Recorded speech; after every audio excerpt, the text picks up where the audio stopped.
छात्रों, इस लेक्चर में वृत्त के कुछ ऐसे प्रश्नों को हल करेंगे जो परीक्षा और इंटरव्यू के दृष्टिकोण से बहुत ही महत्वपूर्ण है। मैं प्रश्नों को बोलूँगा और आपको इन प्रश्नों का जवाब देना होगा। अगर आप इन प्रश्नों का सही जवाब दे ले जाते हैं तो समझ लीजिए कि आपका सिलेक्शन पक्का हो जाएगा।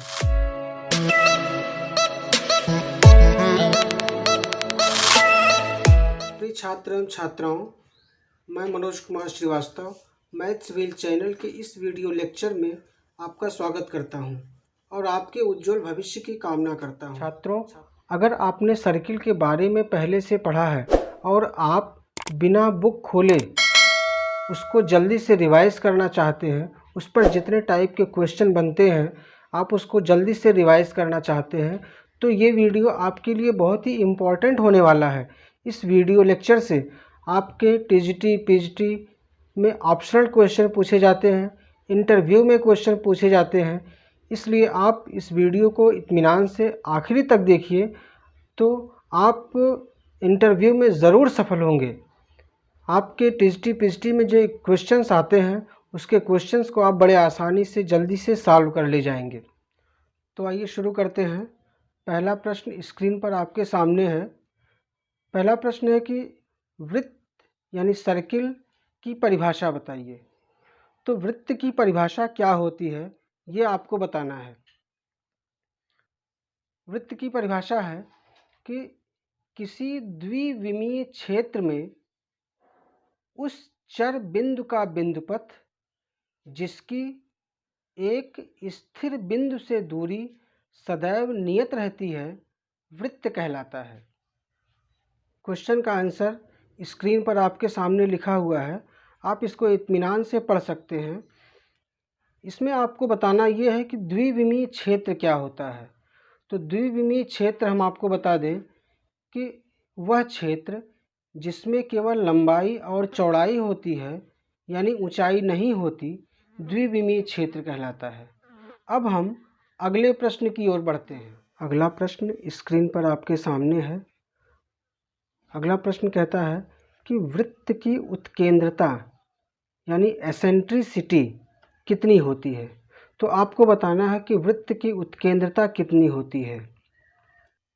आप वीडियो को पॉज करके इत्मीनान से सोचिए और सोच के बताइए कि वृत्त की उत्केंद्रता कितनी होती है।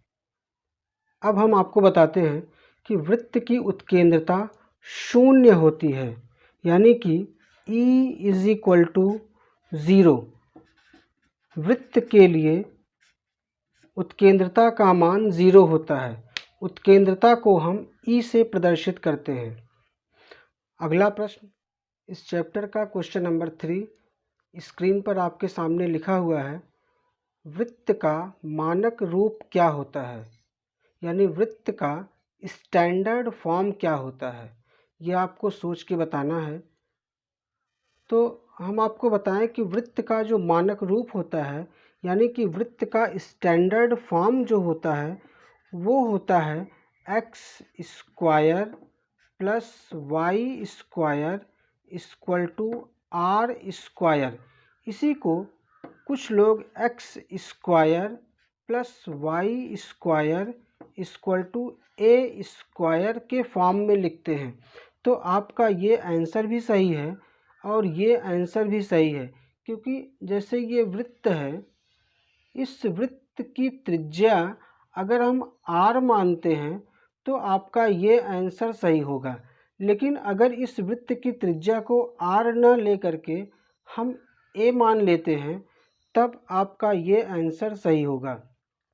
वृत्त की खास बात ये होती है कि इसका केंद्र मूल बिंदु पर होता है, यानी कि 0 0 पर होता है। अगले क्वेश्चन की तरफ बढ़ते हैं। अगला क्वेश्चन कहता है कि वृत्त का केंद्रीय रूप यानी कि सेंट्रल फॉर्म क्या होता है। यानी इस क्वेश्चन है कि वृत्त का केंद्रीय रूप बताइए। तो वृत्त का केंद्रीय रूप होता है कि x - h का whole square plus y - k का whole square equal to r square, जहाँ आर वृत्त की त्रिज्या होती है। अब इस बार वृत्त का केंद्र h, k पर हो जाएगा। पिछले क्वेश्चन में वृत्त का केंद्र 0, 0 पर था और इस बार वृत्त का केंद्र h, k पर हो जाएगा। इसका मतलब ये हुआ कि जैसे ये y एक्सिस है और ये x एक्सिस है, तो पिछले वाले क्वेश्चन में जो उसका वृत्त का केंद्र मूल बिंदु पर था यानी यहाँ पर था, तो वो वृत्त कुछ इस टाइप से बनता, ऐसे। उस वृत्त का केंद्र मूल बिंदु पर था, लेकिन इस बार जो वृत्त बनेगा उसका केंद्र लगभग यहाँ कहीं होगा h, k, यानी कि मूल बिंदु से h डिस्टेंस पर x अक्ष पर और मूल बिंदु से k डिस्टेंस पर y अक्ष पर उसका केंद्र होगा। तब वो वृत्त कुछ इस टाइप से बनेगा, ऐसे। यानी कि उसका केंद्र मूल बिंदु पर न हो करके और कहीं हो जाएगा, ये यहाँ पर इसका केंद्र होगा। अब हम अगले प्रश्न की ओर बढ़ते हैं। अगला क्वेश्चन है, वृत्त के मानक रूप का केंद्र बताइए। आपको क्वेश्चन को सुनना है, क्वेश्चन स्क्रीन पर लिखा हुआ है, उसको समझ के उसका आंसर खुद से देना है और उसके बाद फिर हम जब आंसर बताएंगे तो अपने आंसर को इस आंसर से टैली करना है। तो बताइए, वृत्त के मानक रूप का केंद्र बताइए। वृत्त के मानक रूप का केंद्र जो होता है वो 0, 0 होता है। वृत्त का जो मानक रूप होता है वो होता है x square plus y square equal to r square. ये वृत्त का मानक रूप होता है और इसका केंद्र 0, 0 होता है। या हम इसको कह सकते हैं कि वृत्त के मानक रूप का केंद्र मूल बिंदु होता है। मूल बिंदु भी हम कह सकते हैं। इंटरव्यू में अगर आपसे पूछा जाता है कि वृत्त के मानक रूप का केंद्र बताइए, तो आप 0, 0 भी कह सकते हैं और मूल बिंदु भी कह सकते हैं, यानी कि एट द ओरिजिन भी आप कह सकते हैं। फिर हम अगले क्वेश्चन की ओर बढ़ते हैं। अगला क्वेश्चन है, वृत्त के केंद्रीय रूप के केंद्र का निर्देशांक बताइए।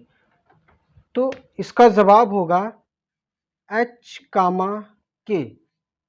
वृत्त के केंद्रीय रूप के केंद्र का निर्देशांक h, k होता है, क्योंकि हम ये जानते हैं कि वृत्त के केंद्रीय रूप का जो समीकरण होता है वो होता है x माइनस h का whole square plus y minus k का whole square equal to r square.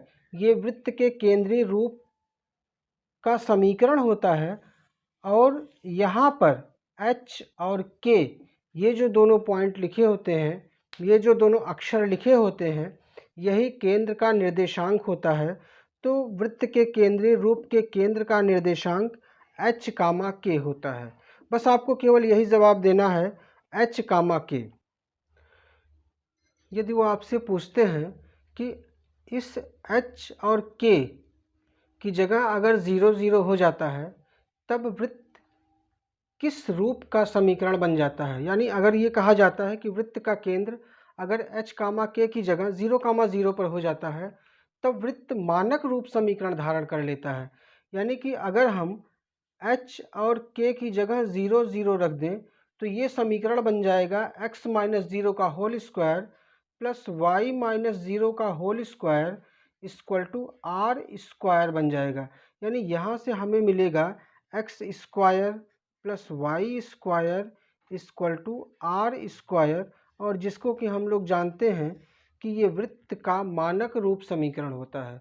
तो सीधा सा जवाब होगा, यदि वृत्त के केंद्रीय रूप समीकरण में h, k की जगह 0, 0 हो जाता है, तब वह वृत्त का मानक रूप समीकरण धारण कर लेता है।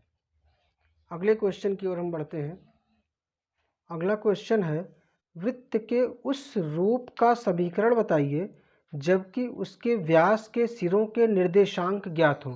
यानी अगर किसी वृत्त के व्यास के सिरों के निर्देशांक ज्ञात हैं तो उस वृत्त का समीकरण क्या होता है, ये आपको बताना है। बहुत ही अच्छा क्वेश्चन है। सीधे सीधे ये क्वेश्चन एकदम ऐसे ही पूछा जाएगा, आपको 4 ऑप्शन दिया रहेगा, केवल आपको देख के टिक कर देना है, यानी फिलअप कर देना है। तो आइए इसका जवाब हम आपको बताते हैं कि अगर ये कोई वृत्त है, यहाँ पर एक वृत्त बना हुआ है और इसका केंद्र ये है, इसका ये व्यास है। हम जानते हैं कि व्यास उसके केंद्र से होकर जाता है, ये व्यास है। इसके 2 सिरे हैं ए और बी। इस वृत्त के इस व्यास के 2 सिरे हैं। इसके सिरे ए का निर्देशांक x1 कामा y1 है और केंद्र बी के सिरे का और सिरे बी का निर्देशांक x2 कामा y2 है। तो इस वृत्त का समीकरण होगा x minus x1 x minus x2 plus y minus y1 y minus y2 equal to 0। यही इस वृत्त का समीकरण होता है। इसे हम वृत्त का व्यास रूप समीकरण कहते हैं, या हम ये कहते हैं कि उस वृत्त का समीकरण है जिसके व्यास के सिरों के निर्देशांक ज्ञात हों। या हम ये कह सकते हैं कि अगर वृत्त के व्यास के सिरों के निर्देशांक x1 कामा y1 और x2 कामा y2 हों, तो वृत्त का समीकरण x minus x1 x minus x2 plus y minus y1 y minus y2 equal to 0 होगा। आइए अगले क्वेश्चन की ओर बढ़ते हैं। अगला क्वेश्चन है, वृत्त के व्यास रूप समीकरण के केंद्र का निर्देशांक बताइए। ये आपको यहाँ पर सर्किल दिया हुआ है। इसका व्यास AB है और इसके सिरों के निर्देशांक x1 कामा y1 और x2 कामा y2 है। इसके केंद्र O का निर्देशांक आपको बताना है। तो बहुत सीधी सी बात है कि केंद्र O जो होता है वो व्यास का मध्य बिंदु होता है। तो मध्य बिंदु के लिए हम जानते हैं कि अगर 2 बिंदुओं के निर्देशांक x1 कामा y1 और x2 कामा y2 है, तो इन दोनों बिंदुओं का जो मध्य बिंदु होगा वो क्या होगा, इसका x निर्देशांक प्लस इसका x निर्देशांक अपान 2। यानी कि O का जो निर्देशांक होगा, O का निर्देशांक आपको बताना होगा कि x1 प्लस x2 अपान 2 कामा y1 प्लस y2 अपान 2, ये केंद्र O का निर्देशांक हो जाएगा। वैसे आप जानते हैं कि जैसे अगर एक रेखा है AB और इसके सिरों के निर्देशांक x1 कामा y1 और x2 कामा y2 है, तो इसका जो मध्य बिंदु होगा इसका निर्देशांक x1 प्लस x2 अपान 2 कामा y1 प्लस y2 अपान 2 होगा। जबकि हम जानते हैं कि O जो होता है वो AB का मध्य बिंदु होता है। तो इस तरीके से इसके केंद्र का निर्देशांक x1 प्लस x2 अपान 2 और y1 प्लस y2 अपान 2 होगा। अगले क्वेश्चन की ओर बढ़ते हैं।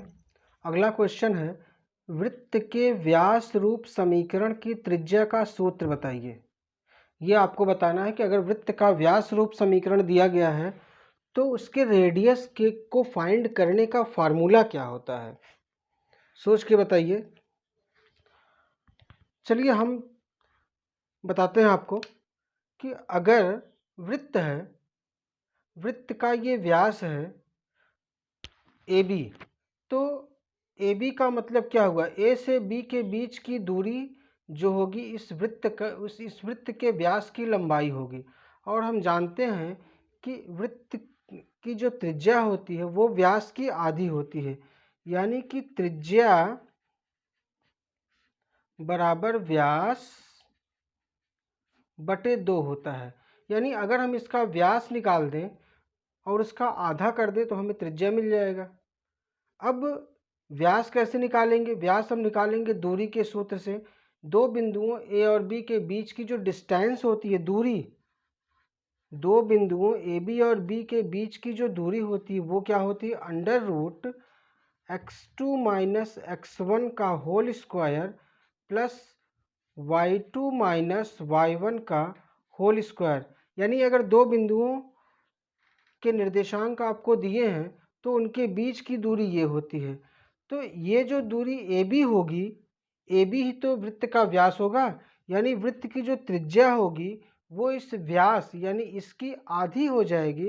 इसका मतलब त्रिज्या r is equal to 1/2 under root x2 minus x1 का whole square plus y2 minus y1 का होल स्क्वायर। इंटरव्यू में या एग्ज़ाम में आपको पूरा डिस्क्रिप्शन नहीं देना होगा, आपको तो बताना होगा कि वृत्त के व्यास रूप समीकरण की जो त्रिज्या होगी वो 1/2, फिर अंडर रूट दूरी का फॉर्मूला लगा दीजिए, यानी x2 माइनस x1 का whole square plus y2 minus y1 का होल स्क्वायर। ये वृत्त के त्रिज्या का फार्मूला होता है। तो ये आपके इंटरव्यू के लिए बहुत ही इम्पॉर्टेंट है। हम आखिरी क्वेश्चन को देखते हैं, यानी जो 10th क्वेश्चन इस पार्ट का है, इस पार्ट का 10th क्वेश्चन या इसको आप आखिरी क्वेश्चन कह लीजिए, उसको हम देखते हैं। इस पार्ट का लास्ट क्वेश्चन है, वृत्त का व्यापक समीकरण बताइए। तो वृत्त का व्यापक समीकरण क्या होता है ये आपको बताना है। हमने देखा कि वृत्त का मानक रूप x² plus y² equal to r² होता है। वृत्त का केंद्रीय रूप x माइनस h का whole square plus y minus k का whole square equal to r² होता है। लेकिन इस बार हमसे वृत्त का व्यापक समीकरण पूछा जा रहा है। तो वृत्त का व्यापक समीकरण होता है x² plus y² plus 2gx plus 2fy plus c is equal to 0। ये वृत्त का व्यापक समीकरण होता है। वृत्त के व्यापक समीकरण के बारे में और डिस्कशन हम लोग नेक्स्ट पार्ट में करेंगे। तो अगर ये वीडियो आपको पसंद आता है तो आप चैनल को सब्सक्राइब करें, वीडियोस को अपने फ्रेंड्स में ज़्यादा से ज़्यादा शेयर करें, लाइक करें। Thanks for watching this video.